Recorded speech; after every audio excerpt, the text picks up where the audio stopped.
And this region is, of course, closely associated with the former Deputy President Rigathi Gachagua. Just to clear the air on this interview is at the request of the former Deputy President. So, Your Excellency, thank you for your time. Looking forward to a truthful and fruitful discussion. Thank you. Welcome, Rogers, and thank you for creating time to come and talk to me so that the people of Kenya can benefit from my reply to the very ridiculous claims made by President William Ruto in Sagana State Lodge next to my house and at the foot of Mount Kenya, on the edge of Hobe Forest. And I was under a lot of pressure from supporters and people who listened to him to respond immediately. And I just tweeted that pathological lying is a mental disorder.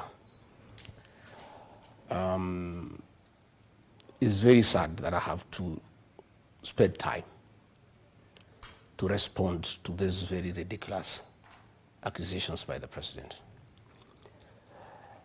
The president went to the mountain for a political tour. It's not a development tour the way you call it, because there's nothing he did. And if you go through wherever he went, he was just having rallies, relaunching projects that he had launched before, saying he's inspecting projects, he's not an engineer, he's not a quantity surveyor, he's not an architect, and making all manner of promises that he has made since he was elected as president. Let me spend a few minutes to respond to some of the things that he said in Sagana. Again, he had come to the mountain after almost 6 months of a lot of disquiet, and he needed to do some explanation. So he summoned all the vernacular stations to attempt to pacify the region that he had betrayed and to give a justification as to why he had betrayed the people of the mountain. These are people who had trusted him. These are people who supported him without an MOU. These are people who supported his presidency without a political party. These are people who believed in him, in all the things that he promised them. He betrayed them, he turned against them, he misused them. And he felt, of course, his advisors told him that he needed to set the tone and explain why he hounded me out of office, despite having promised the people of Kenya that he will never humiliate his deputy, he will never persecute his deputy. He even went beyond humiliation and persecution. He hounded me out of office. And he was asked a question as whether he is the one who impeached me, and he looked down because he couldn't look at the camera straight and say, no, I'm not the one. It is the MPs who did it. In fact, I tried to persuade them not to. They tried 2-3 times. And they said, if we don't impeach this man, we'll exchange his name with yours. It's all, of course, a lie. Everybody knows. His women rep in Uasin Gishu, both Sholei, publicly in his presence told him, Mr. President, what you say I do is what I do. You told me Gachagua aende nyumbani, nikahakisha ameenda. When he rose to speak, he didn't deny. He just looked down. Everybody knows it's the worst kept secret in this country. He's the one who crafted the impeachment and bribed members of parliament at 500,000 each and senators at 10 million. Bribed the mover of the motion, the Kibwezi West MP. He has been everywhere complaining he was shortchanged. He had been promised to be the chairman of the Budget and Appropriation Committee after successfully tabling the motion. And again, the president was saying that the MPs overruled him. It is common knowledge that those Mount Kenya MPs cannot overrule the president. They do whatever he wants. You remember when he told them to pass the finance bill. They went and passed the finance bill despite the fact that there was public outcry. And the members of public had serious problems with them. The day he changed his mind because of the Gen Z protests and said, we are doing away with the finance bill, they were clapping for him. They never argue with him. You remember, again, the Adani saga. They were defending the Adani saga. And the MPs were supporting him that Adani is a good thing. Okay. The day he changed his mind and said we are stopping Adani, the same MPs were clapping for him. So it is very hypocritical and dishonest for President William Ruto to claim that MPs disobeyed him. Having dealt with that, he said that he had me hounded out of office because I asked him for 10 billion. Before you even get to the 10 billion, because you've raised issues about members of parliament, who the president was on record mentioning that you actually bullied these members of parliament, that you told them if they do not kneel and submit, they will be shown the door and go home. That is also another lie. I'm not on record anyway. I'd like you to produce a clip where I told members of parliament to kneel before me. They cannot kneel before me. I'm not God. What I told the members of parliament, and it's true today as it was then, to listen to the ground and stop following President William Ruto blindly against the wishes of the people. Then why were you picking small fights? Let me explain to you. They are not small fights. It's the president who is calling them small fights. Advising members of parliament to listen to the ground is not a small fight. It's a very honorable duty for a leader of my caliber. I listened to the people. The people did not want the finance bill 2024. And I told the members of parliament, people do not want the finance bill. Don't follow the president blindly. He will leave you kwamata. And if you people don't adjust by this December and start listening to the people of the Mount Kenya region make decisions the second year of election. And I was telling them from my experience, by the end of this year in December, if you guys have not aligned yourself with the people and listened to the people, the people are crying about overtaxation. The people are saying they don't want the affordable housing. The people are saying they don't want you to tax avocado. The people are saying that there's too much government into people's lives. And you people are following William Ruto blindly. I'm advising you people as your leader. From what the wananchi are telling me, if you don't adjust and listen to the people, you will find yourself in trouble come 2027. But it just wasn't MPs. According to the president, his PA Farouk Kibet received... I'll explain. I'll explain. Let me first deal with the 10 billion. President William Ruto is a master of deceit. And he is very good at driving narratives to suit what he wants. Between the year 2018 and 2022, he drove a narrative in the Mount Kenya region that Uhuru Kenyatta is incompetent, he's a drunkard, and he has ruined the economy and the country. But it's collective responsibility. You were right next to him. I'm just saying, among the people he persuaded. He persuaded many people, I included, because he's very persuasive when he gets on a narrative. And he drove a narrative against Uhuru Kenyatta and recruited all of us, I included. I was among the leader of those who believed in what he told us, that Uhuru Kenyatta is a drunkard, is a useless leader, is a man who has messed this country, is a man who cannot be trusted to organize a succession. And we should despise him, we should hate him. And we listened to William Ruto and he persuaded us. 5 years down the line, Uhuru Kenyatta is gone. William Ruto, the one who said Uhuru is incompetent, has come on stage. The education system that was working when Uhuru Kenyatta was there is finished. Children at home. The health system has crumbled. People are overtaxed. Nothing is working in the country. Yet, at that time, he had persuaded us that Uhuru Kenyatta is an incompetent man, is a drunkard, is a leader not worth talking about. He came and persuaded us that our enemy as a region is Raila Odinga, who is a witch doctor. And since Uhuru Kenyatta has brought him, and Uhuru Kenyatta does not mean well for us, we should hate Uhuru Kenyatta and trust William Ruto to carry our destiny. We believed him. He's very good in driving narratives. So when he came to the mountain, he needed to drive a narrative against Rigathi Gachagua, thinking that the people are as gullible as they were then. And he was confident that if he could successfully drive a narrative against Uhuru Kenyatta when he was president, he could equally drive a narrative against Rigathi Gachagua. And he cobbled this narrative of 10 billion.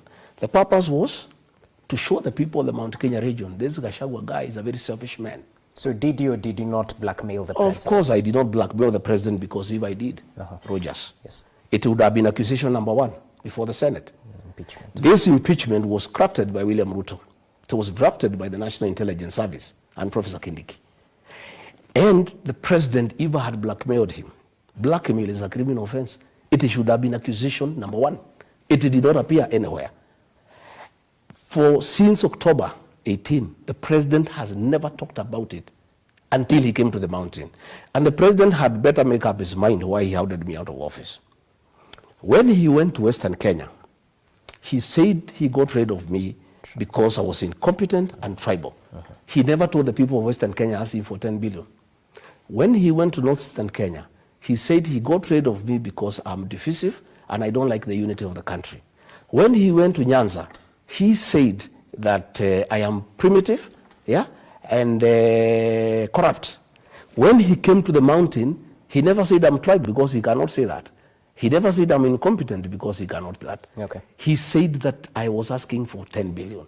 In fact, on Thursday morning, he met Madeira women dancers. There is a group of 1,000 women that I put together to dance for Uhuru Kenyatta, and then I handed them out to William Ruto. Most of them are friends of my late mother. Others are women who have educated their children from Form 1 up to university. My friends. He met them and told them, huyu Rigathi wenu alikuwa anaitisha mimi bilioni 10. Na nikaona kuliko kule peke yake, nimfukuse hii pesa nigawe na nyinyi nyote. So leo mtakula hii pesa ningepatia Rigathi. Those women, he gave them each 8,000 shillings. That is 8 million shillings. And he gave another 2 million shillings towards the funeral of their charity who has died. And the women called me and said, this man is a liar, because we know you. During the 2022 elections, Roger, William Ruto picked me as running mate because of my mobilization skills and my capacity to mobilize the resources. Everybody knows I'm not a poor man. I was in a lot of trouble with the fourth administration because of funding William Ruto. The fourth administration froze my accounts so that I stopped funding William Ruto. The fourth administration blocked all my businesses so that I stopped giving money to William Ruto. I put serious money into his campaign. I am not the kind of man to go asking William Ruto to give me any money. In any case, let me ask you a question. William Ruto should make up his mind how much money I'm supposed to have asked.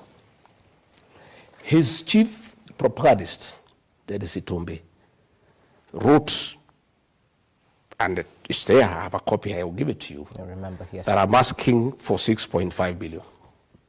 Okay? Sure.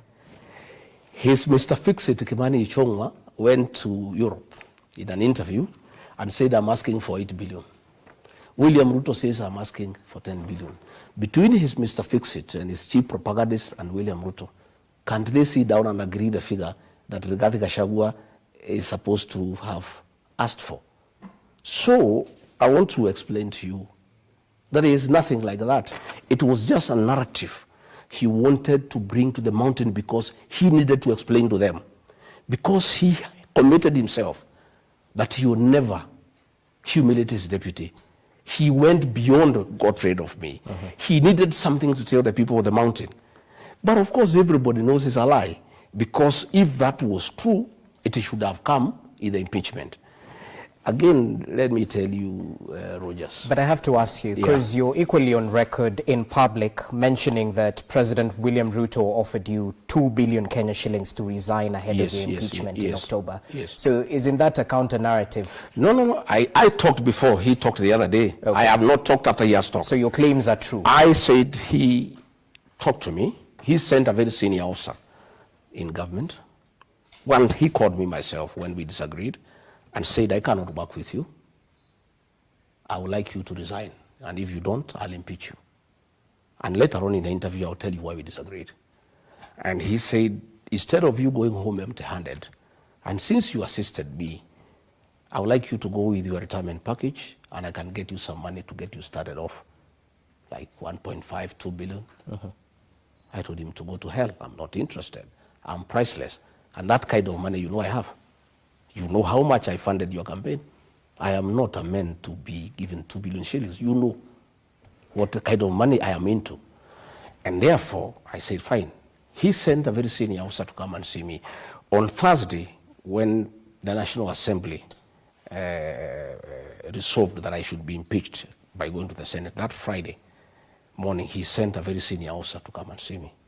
And he gave me his terms. And again, it's my ethics, because I don't record people. I recorded that conversation, giving me that offer from the president. I have that record. Okay? So the senior official was speaking for the president? Yeah, he sent me the following day. But the burden of proof lies with the accuser. We need to see this. No problem, okay. No problem. The following day, he told the officer I should go and have a discussion with him. And I refused to go to State House. He suggested I go to his hotel, the Western Hotel. I refused. And we met somewhere along State House Road in one of the safe houses run by the National Intelligence Service. And between me, that officer, and myself, we had a discussion with the president. Again, I recorded that conversation for posterity, because I know William Ruto. I put it on record. Again, he gave me that offer. I told him I'll think about it. I didn't want to have a fight with him because it was not necessary. That officer persuaded me that I should listen to the president. And because he's a man from home, he said, it doesn't matter, whatever it is, just listen to what he has to say. Who is this officer? No, I don't want to. For the sake of our public, you call for an interview, you have to. Let me explain. So I said no, I declined. The day I went to the Senate, the first day, that officer again was dispatched by the president. And I refused to see him, but after consultation with my counsels, I agreed to see him. Again, he brought me another offer. I recorded it. I am very conflicted. That officer is an innocent man. He's an emissary of the president. He is in service. If I expose him now, he will lose his job. He will be in very difficult circumstances. So on discussion with my family and lawyers, we have agreed that when he retires, and it's not very long from now, we'll be able to release that information. And I've done that because I know his family, and I don't want to jeopardize his position. And because he did not come on his free will, he serves the president, and he cannot be able to argue with him. I'll have that information. It is ready, it's well stored, and I would like to tell these people not to try to come and read here to get it. It's not here. I've stored it nicely with somewhere, and it's in good position. Allow me to reel you in, because you're a truthful man, as you say. At the end of the day, if you're giving us allegations, you have to substantiate. I don't understand. I have told you, because when the president went to that interview, he was asked to substantiate. He refused to substantiate. I have done a lot of substantiation. I've explained to you why I don't want to receive the information now. But I will release the information because it's for public information, so that between me and the president, the people can know who is right and who is not right, and who is lying to the people of Kenya. You know what your critics are saying? Yeah.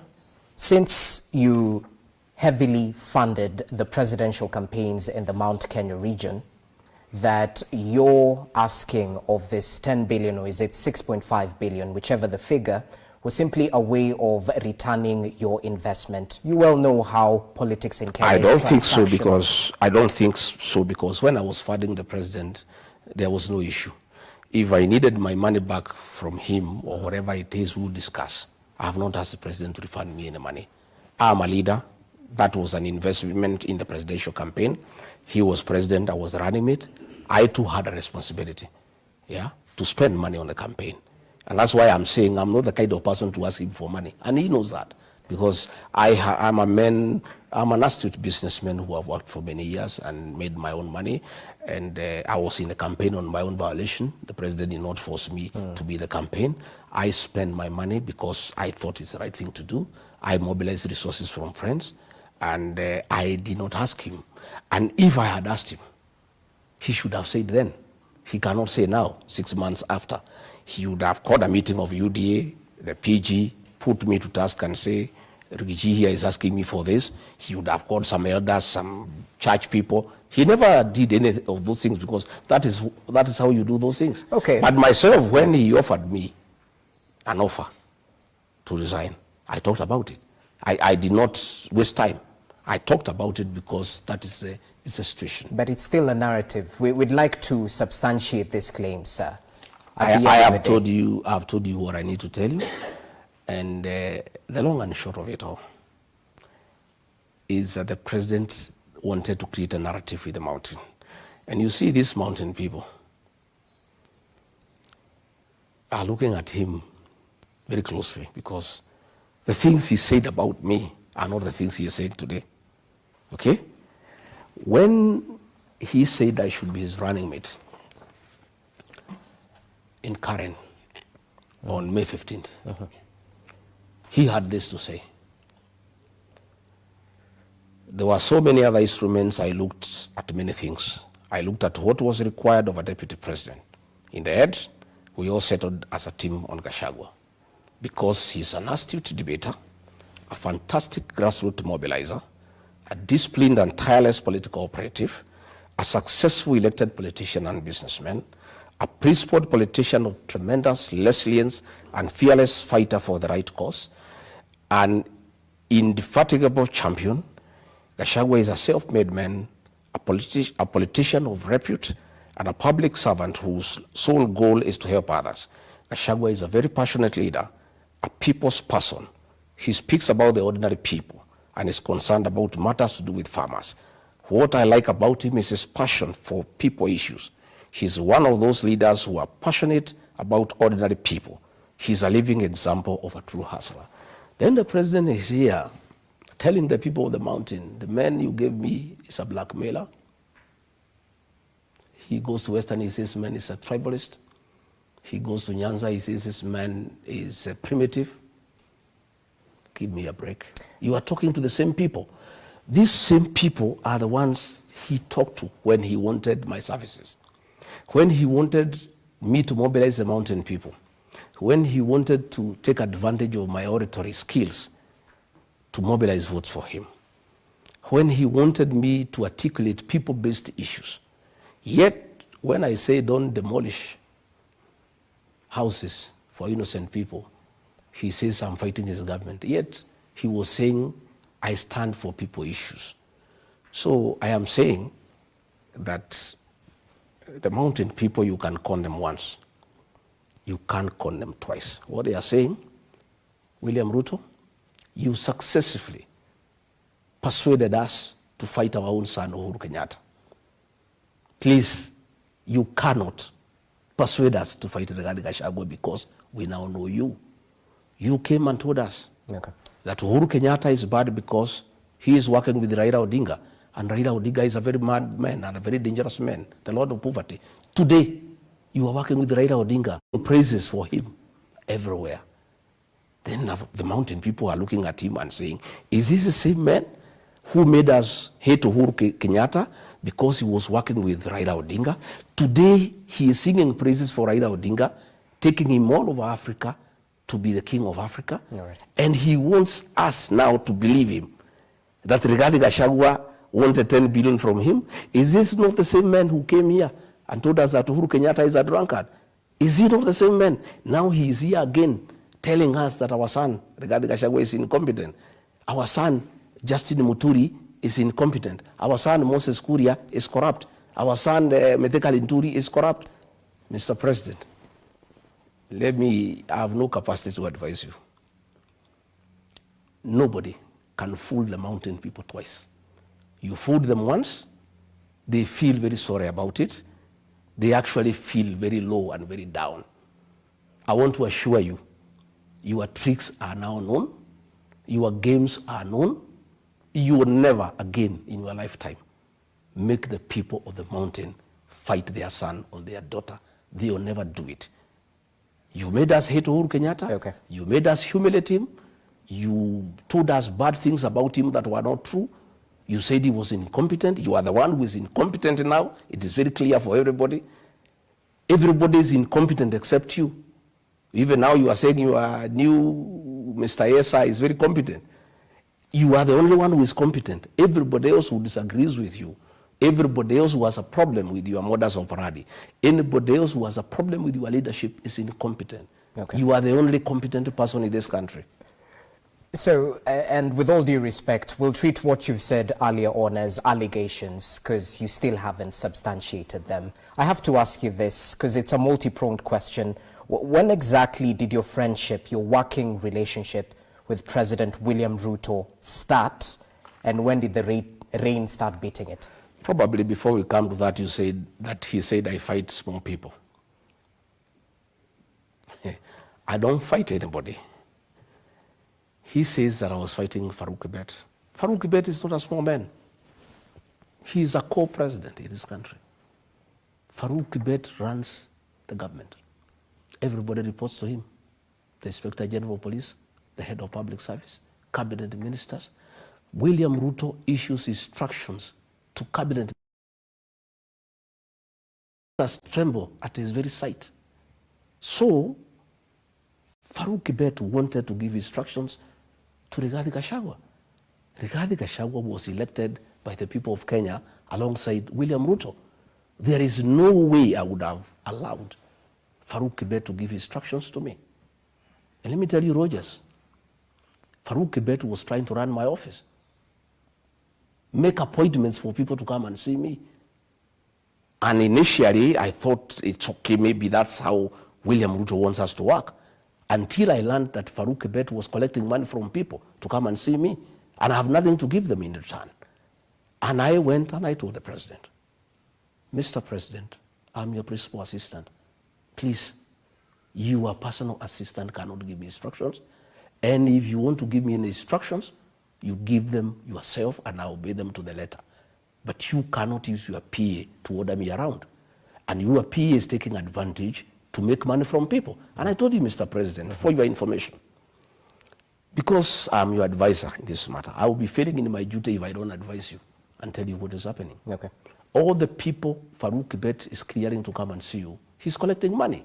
And there's hue and cry in town. And State House is getting very disrespected because it has become a center of corruption. All appointments of people coming to see you, Kibet is collecting money. And Mr. President, I think you need to check this. But if you want to continue with it, tell him to keep off my office. He is not going to make appointments in my office, and he cannot tell me whom to see. So can you substantiate this? Farouk Kibet is not here to defend himself. But the president raised a matter. You asking me for an answer? Yes, yes. See, I must give you an answer. But I'm not the one. I've never raised that issue. Okay. It's the president who raised the matter. I'm answering I'm just to the people of Kenya. countering what you've said. But I'm You've saying, said that he's the one. But I'm saying, Rogers, the president said that I'm fighting with small people. The answer is that Farouk Kibet is not a small person. So you're fighting big people. Fine. I was not fighting big people. Yes. I was telling the president, I'm elected. I'm not going to take instructions from your personal assistant. And I'm not going to allow him to push corruption in my office.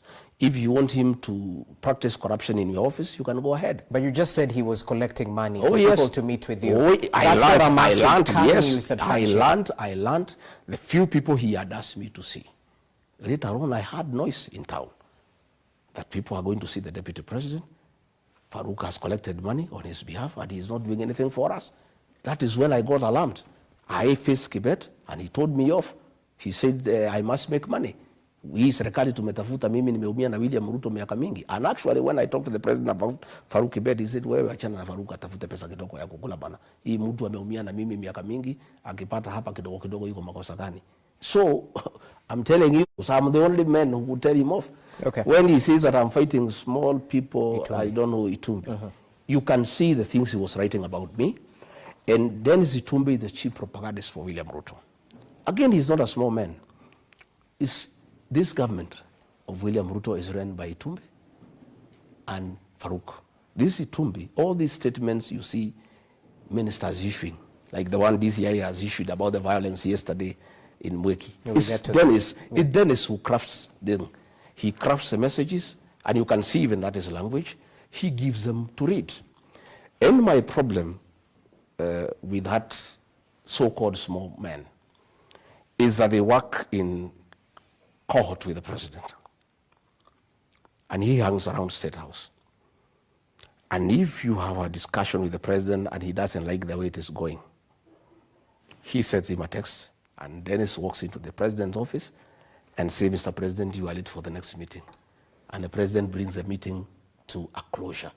I had not realized that until I studied. I saw there is a pattern. And any time I had many issues with the president that were not pleasant, I would face him and say, this is not right, this is not good, and I would win the argument, and he doesn't like it, and he would like to bring a meeting to a closure. Somehow Dennis walks in, and I saw a pattern.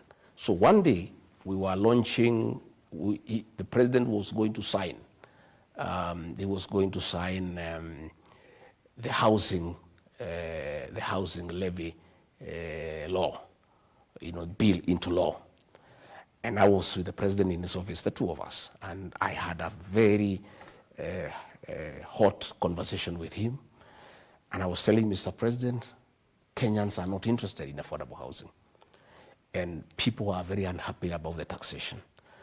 And Mr. President, only a fool doesn't change his mind. Let us relook this thing. And please, from the feedback I'm getting from the ground, and Mr. President, I was elected with you. I mean, it's my job to tell you what the people are saying. And since we are elected together on a joint ticket, when I see we are going down and I don't tell you, it is not fair. Then when we were just continuing, I think he took a phone, Itombe comes. And he said, Mr. President, we need to go. And I told Itombe, my friend, next time you interrupt me when I'm with the president, you know who I am. Get off. I am the deputy president. I was elected with the president here. Who are you to come and interrupt our discussion? Do you know what we are discussing? The president just looked and said, I think we go. Okay? So that is how I raised that issue. And I told him, Mr. President, how do you get these people to come and interrupt a meeting with your deputy all the time? So that those are the issues we were saying. Well noted. I was fighting with small people. Just to take you back briefly, because we're stuck of time, how much did you fund President William Ruto's campaigns? No, I will not go into that. It's not necessary. I don't think I need to go into the details because I was also a candidate. Okay. I did not necessarily fund William Ruto. I funded the campaign because I was part of the campaign. Okay. And I don't think I need to go into those details. Then tell me this, when did the rain start beating your friendship? When exactly? It's not friendship, Lily, but we went into a covenant with the president. And the president was here many times, here in this house, down, beaten, harassed, frustrated, and he would come here for comfort. And my wife would pray for him, and we went a long journey from 2018 all the way to 2022. And I believed him and I trusted him. And since I'm a man of honor, I took his word for what it was. And we agreed many things, but we never wrote anything down. And that is a mistake that I made, that I regret today. And my community, the Mount Kenya people, regret today. But they have forgiven me because William Ruto is very deceptive. To deceive Rigathi Gachagua is nothing because he deceived bishops, reverends, pastors, everybody, all of us, our own community. A very respectable community were deceived by one man. So I fell for it, and we agreed many things. And I went into it blindly. But as soon as we came in, the man changed completely. And all the things we had agreed, he became very arrogant. He said he's president. He said he'll do whatever he wants. And I can tell you where I started finding things are not right is we had agreed on several portfolios for my people because we had agreed, much as I'm a national leader and I'll be your deputy to assist you to manage the affairs of this country, I'll protect the interests of the Mount Kenya people in your government because they have elected you and they give you 47% of the vote. And it was agreeable. And all the things we had agreed in terms of portfolios, interior, agriculture, water, lands, finance. He honored all those things without any reference to them. And I realized he had conned me and the community. So that's when the issue That started. is one of the issues. Okay. Number two, he keeps on saying people are tribal. He has accused me of tribalism. When we were appointing PSs, I asked him, since I was a public servant for a long time, we need institutional memory. These PSs are civil servants. Much as they served Uhuru Kenyatta, they are career civil servants. Mr. President, why don't we retain several of them for continuity instead of bringing everybody who is new? He said, no, hiyo watu wa Kwende, hiyo ni watu ya Azimio, ni watu ya Uhuru. But there were some PSs who were retained. No, let me explain. Let me explain, that's where I am. He said, wa Kwende hiyo watu, sitaki kuwaona. We'll get our own people, they will learn on the job. I said, Mr. President, we are new, me and you, we have just come. If we have new ministers, we have new PSs, the country must continue. Why, please, from my people, from my community, the region, I have 5-6 people I would like you to retain. And for you, as you can retain what? He said, no, sitaki hiyo watu. Then we are, okay, he overruled me, I kept quiet. Then we worked on it, and we agreed on the list. And we got all new people, okay? And I went home. All new people? All new people. In agreement between me and him. Okay. I came here. At 7, the list came out. The list had changed. From his community, he retained 5 PSs. From his community, he retained Belio Kipsang, he retained Julius Koril, he retained Kipto, he retained Kimtai, and Dr. Tum. From my region, he retained one guy called Hinga. This is not fair. You have started shortchanging me right in the beginning of our government. He told me, wewe Rigathi, wewe ni kumbavu sana. Kama you want to be the appointing authority, my friend, you run for president, you can appoint the PSs you want. This is my government. Now, ukwende, and he switched off the phone. That is, and when I hear him that was talking, in 2022. Yeah, 2022. That was the second month in government. So when I hear him talking about tribalism, that Rigathi Gachagua is tribal. When you look at the way he reappointed PSs from his community and chased away all the other PSs from all the other communities, except his own community. When you look at the appointment of CEOs in parastatus, there are more than 60 from his community. And he talks about tribalism. You know, I've heard him saying hatutaki ukabila. You know, hii Kenya ni yetu sisi wote. Sisi bana hatutaki ukabila. Mnikubalie niunganishe wa Kenya wote. Hii Kenya ni yote sisi wote. Then more than 60 CEOs of parastatus are from his community. Okay. That is where I just realized things are not what I thought they would be. And when I tried to talk to him, he was very abusive. And I kept quiet because I didn't want to have a fight with him. I just, you know, played along, and we just continued, you know. And then along the way, he started purging people from my community. He wanted to get rid of the Commissioner General of KRI, Mr. Mburu.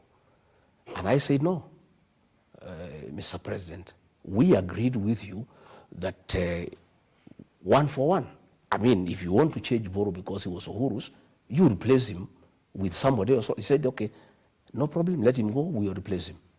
When the replacement came, he took me around, he gave it to somebody else from another region, you know, and like that. And then we went to Earth Water, he sacked somebody called Engineer Thoita. Okay. Like that, we went to the sports fund, he removed somebody. With the time I realized that he had, in a very calculated manner, having a purge on my people. And I started now fighting back. And I would face him and say, Mr. President, these people from this region voted for you, 47%. You will not be president without their vote. They are asking me questions that I cannot answer. The issue of pending bills, 900 billion. People came to me to see me. And I saw him, I said, Mr. President, for us to improve circulation of money into the economy, why don't we make the payment of pending bills a priority? Sema hiyo watu ni watu ya Uhuru bwana. Hiyo biashara walifanya kwa Uhuru, waende watafute Uhuru walipe. I said, my brother, that was a government that was legal. It was not an illegal government even if it was headed by Uhuru Kenyatta. the liabilities of government under President Uhuru Kenyatta are our liabilities. Money that we have borrowed from foreigners, we are paying, even if it was borrowed Uhuru's time. Even this money that our people have worked on, he said, no, wacha tufanye mambo yetu bana. And I just realized that the priority was to do new business so that people can have their cut. They didn't want to pay money for old business because they were not part of it. You know, those are some of the issues that started giving us problem and we went along. And thanks for clarifying that, because people might wonder where exactly did the rain start beating. But I have to be the devil's advocate here, Your Excellency, because at the end of the day, the people who still associate you closely with the head of state, since you campaigned for him vehemently before the 2022 general election, and thereafter, that's when, you know, this working relationship was a little bit skewed. To those who equate your complaints the same way as they equate those of a jilted lover, that since you face the axe, now it's obvious that you won't go around praising the head of state. I didn't start saying I have a problem with him when I was asked. I started saying before, if you remember. On June 25, when policemen massacred our children, the president called a press conference and he did not invite me and say the agencies are criminals who are treasoners. The following day, as deputy president, I called a press conference in Mombasa. And I told him off. I said, these are not criminals. These are our sons and daughters. I had not been jilted. I had not been asked from office.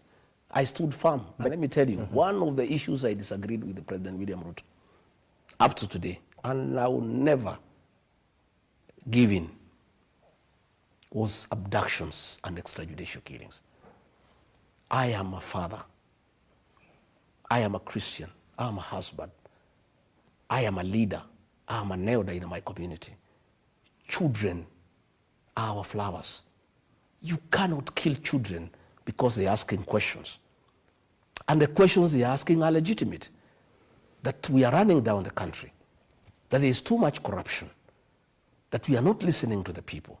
Those young Gen Zs were raising legitimate issues that I had personally raised with the president. Allow me to interject. And I can tell you, after that, he accused me of having been behind the Gen Z protest. Okay?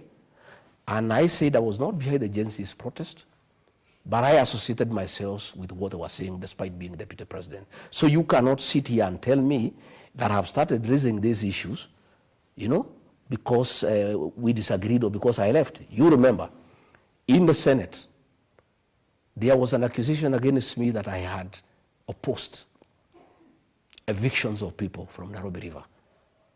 I raised that issue when I was deputy president. Sure. There was an accusation that I rejected the haphazard relocation of traders from Wakulima Market. I started disagreeing with the president a year ago. Our disagreement around October was the culmination of a whole year of total disagreement. Okay, but I'll have to voice what critics say. At the end of the day, weren't lives lost during the 2023 Azimio protests? Did you speak vehemently against it? No, that time, the first 1 year. The first 1 year. Briefly, as we take a break, yes. The first 1 year, I believed in the president. And you heard him excuse me that I was not defending government programs. Wewe kushasikia Rigathi akienda kwa TV kutetea housing program. Wewe umesikia Rigathi akienda kutetea education model. The first 1 year nilikuwa naenda, and there are clips. Until I realized the affordable housing is a fraud. It's a business venture between the president and DEFCI to sell cement, to sell steel, to sell mabati. I stopped defending it. Well, DEFCI is not here to defend No, he's not here, but I'm just saying. Okay. And I stopped defending it. And even the president tried to tell me to go to TV to defend the housing program. I told him I'll not go. When I learned the university model is not working, and it was very unpopular with the students and parents, I refused to go. So he wanted me to go and defend Adani, which is corruption. I refused to go and defend. He wanted me to go and defend Shah. Okay. And it's corruption. I refused. But you know, my and question, I am saying. Allow me to ask you. Yes. Because my question is centered on the 2023 Azimio protests. Did abductions start in 2024? They started in 2024. They started in 2024? Yeah. The real abductions, and I can tell you... There's no fake abductions. No, I'm just telling you, when it became clear to me, is when 101 officers from the administration police, on the authority of the president, were transferred to the National Intelligence Service and given very extensive training, is when we started getting people complaining that people are disappearing. And I went into it, and I started seeing signs that are not good signs. And I faced the president more than 3 times. And he feigned ignorance. But when I came to check, I found he knew what is going on. These abductions were being done by the National Intelligence Service. And I had a problem with them because I am a very straightforward man. And I spoke very strongly in the National Security Council. And I said, Mr. President, let us not treat the symptoms, but diagnose the problem. These young people, we need to find out why they are complaining. Killing them, abducting them, is not a solution. Hold on to your thoughts. We take a short commercial break. Do stay with us. The Wamunyoro bombshell continues in just but a few.